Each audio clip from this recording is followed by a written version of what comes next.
Bonjour à tous, on se retrouve ensemble pour l'émission du soir du jeudi 6 juin. Map plutôt rouge, il y a eu des mauvaises nouvelles qui sont arrivées du côté économique, et évidemment on va tout regarder ensemble. On a pu voir ensemble effectivement déjà cette semaine et durant même ce matin et ce midi, puisque je rappelle qu'on a 3 émissions par jour, matin, midi et soir, des tokens comme Fartcoin qu'on avait vu qui étaient en position de surachat, qu'on avait proposé de reliquider pour acheter d'autres tokens. Et pour ceux qui ont fait le move, eh bien, ça a été payant. Je pense notamment à Whale et probablement également TRX qu'on avait, et on avait également Ton. Donc on a pu reventiler et accumuler plus de tokens malgré la baisse. Au niveau du Fearing Grid, ça ne bouge pas, on est toujours sur 55. Donc plus ou moins le pivot neutre, volume plutôt intermédiaire. On a un Bitcoin finalement voilà, qui essaie de tenir les 100 000. Globalement, je pense qu'il ne va pas forcément les casser naturellement. Si ça se fait, c'est parce qu'il va y avoir des nouvelles qui vont arriver et qui ne vont pas forcément faire du bien. On va y revenir juste après. Au niveau du cours, eh bien, vous voyez, on est en train doucement de casser, au moment où je tourne cette vidéo, cette trendline qui fait support quand même déjà depuis une semaine. Donc à voir si on vient la casser. Moi je pense qu'elle va pas tenir, tout simplement parce que je l'ai expliqué plusieurs fois. On a la MA200 qui est aux alentours de 95 000 $ et on va pas partir to the moon tant que la MA200 ne vient pas connecter le prix. Donc ça prend du temps, c'est très très long, mais je pense que d'ici globalement mi-juin, 20 juin, on va connecter et on pourra repartir. Donc grande chance qu'on navigue là dans cette boîte orange. Je rappelle, j'ai déjà dit plusieurs reprises, mais la vague héliotiste en 5 temps, 1, 2, 3, 4, 5, a un retracement Fibonacci à 1,61 et le 1,61 connecte avec la MA200.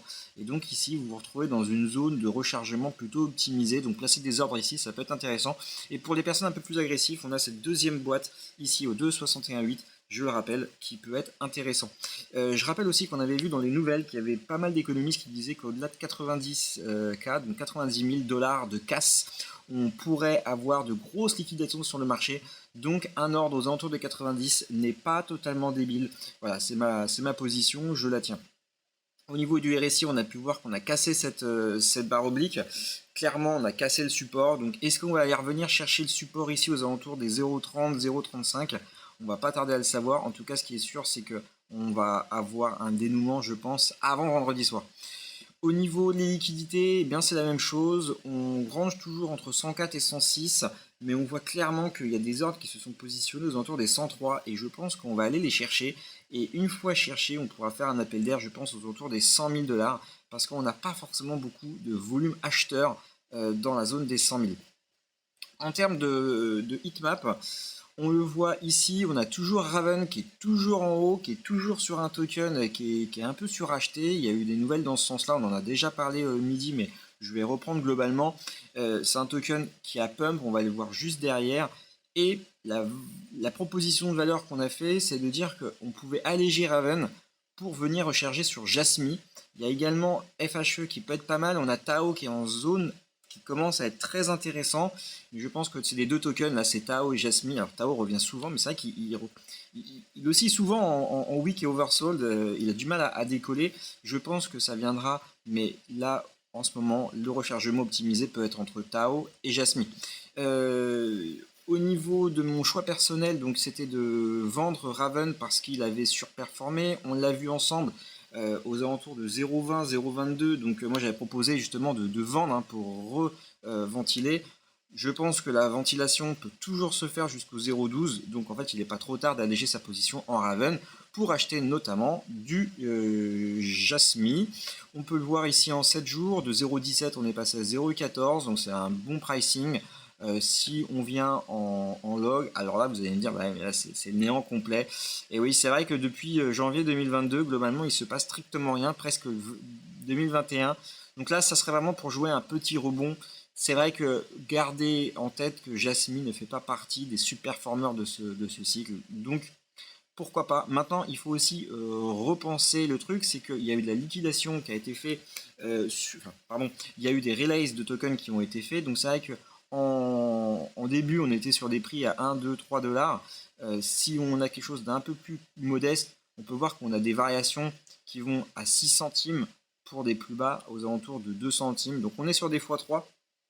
Donc ici, effectivement, quand on regarde depuis en all times, ça paraît linéaire en arrêt cardiaque pratiquement, mais en réalité, vous voyez que quand on zoome, il y a quand même des mouvements intéressants à aller prendre, et c'est ça qu'on va aller chercher sur ce type de heatmap. Je ne dis pas qu'il faut aller acheter du Jasmine et d'attendre 3 ans pour le vendre, non pas du tout, on est sur des gestions actives de portefeuille pour faire fructifier le portefeuille de manière active et non passive. Au niveau des nouvelles, alors globalement, il y a eu au niveau des chiffres du chômage, des chiffres plus élevés que ce qui a été prévu et pricé par le marché. On le voit ici, un chômage qui a explosé par rapport aux prévisions et aux attentes et aux précédentes. Donc précédentes, on était à 239 000, on avait une prévision à 236, on a explosé de 10 000. Donc, est-ce que le marché, ça lui plaît? Évidemment que non. Évidemment également que Jérôme Powell, qui tarde à baisser les taux, ça commence à inquiéter clairement pas mal de monde. On voit également Donald Trump qui a un peu tapé du poing sur la table, mais on sait que son pouvoir est limité sur Jérôme Powell et puis que ce bougre, il a un peu la tête dure. Donc, à voir ce qui va se passer sur les prochaines conférences. En tout cas, ici, on a eu une baisse aussi au niveau de la zone euro. Donc, ça va un peu nous aider au niveau de la structure euro-dollar, puisque nos assets en crypto sont libellés en dollars. J'en ai parlé déjà dans la journée, mais je reviens rapidement. On a la Californie qui a passé une loi qui va permettre à l'État de la Californie de récupérer toutes les assets dormantes depuis plus de 3 ans sur les exchanges. Donc ça, je trouve ça assez fou, mais en réalité, c'est quelque chose qui existe déjà même en France sur des assets traditionnels euros au bout de 10 ans. Bon, là, c'est le délai de 3 ans qui paraît très faiblard, mais il faut savoir que de toute façon, quand c'est pas vos clés crypto, eh ben, vous n'êtes pas propriétaire à 100% de vos tokens. On a eu également, il y a quelques minutes, un appel entre Donald Trump et le président chinois, justement par rapport au conflit qu'on connaît avec les taux des douanes. Les impacts douaniers, on sait que ça peut faire un mal colossal au niveau économique. On sait qu'on est monté à plus de 129% de taxes douanières. Donc là, visiblement, le call s'est plutôt bien passé. Il y a un élément dans ce sens-là. J'aimerais que ça continue et qu'on puisse enfin sortir de ce tracas à se dire est-ce qu'on va avoir éternellement la guéguerre entre les États-Unis et la Chine sur les tarifs douaniers, parce qu'on sait que ça impacte l'inflation, et si ça impacte l'inflation, eh bien c'est pas bon pour notre portefeuille. Je reviens aussi là-dessus sur les gold miners. On a ici le gold miner Bluebirds qui est un très gros acteur au niveau je vais dire extraction d'or, qui se met également au Bitcoin, j'en ai déjà parlé dans l'émission du midi. Donc un acteur traditionnel du minage d'or part également en complément sur Bitcoin. On a Larry Fink, lui, alors je suis pas sur le bon navigateur, je ne vais pas pouvoir montrer l'article, mais c'est pas grave, je vais pouvoir l'expliquer, c'est le plus important, le fond de l'idée. Larry Fink qui pense que l'inflation va peser sur les mois à venir. Donc il y a pas mal de choses chez BlackRock qui leur font dire que là, dans les mois à venir, l'inflation va continuer de progresser et en tout cas qu'elle ne va pas diminuer. Ça reprend un petit peu tout ce qu'on a pu voir depuis quelques jours, quelques semaines. Le baril de pétrole, on peut voir également les tarifs douaniers, on peut voir toutes ces choses, genre de choses. Ça n'aide pas l'économie américaine. On a Circle, c'est peut-être la nouvelle du jour, ça y est, qui est introduit à Wall Street. Et en fait, le cours s'est introduit à 33 ou 34 dollars, autour de 31, voilà, 31, excusez-moi. Et on est déjà aux alentours de 43, 44. Je l'avais dit que il y avait un c'était sous-pricé en fait par le marché parce que le marché pense que la demande en stablecoin pourrait exploser par 75 et que ça reflétait pas en fait la valeur de Circle. Donc on a eu quasiment un 50% de price action, donc c'est plutôt incroyable. Et enfin, pour terminer, vous savez que j'aime bien vous proposer un meme coin chaque jour. C'est toujours difficile de trouver des meme coins, mais depuis ce matin, Cled a une structure plutôt pas mal, même si là, depuis quelques heures, il commence à faiblir. On a quand même une énergie intéressante sur ce token, donc si vous êtes passionné par les meme coins, ben, je vous invite à aller jeter un coup d'œil à Cled.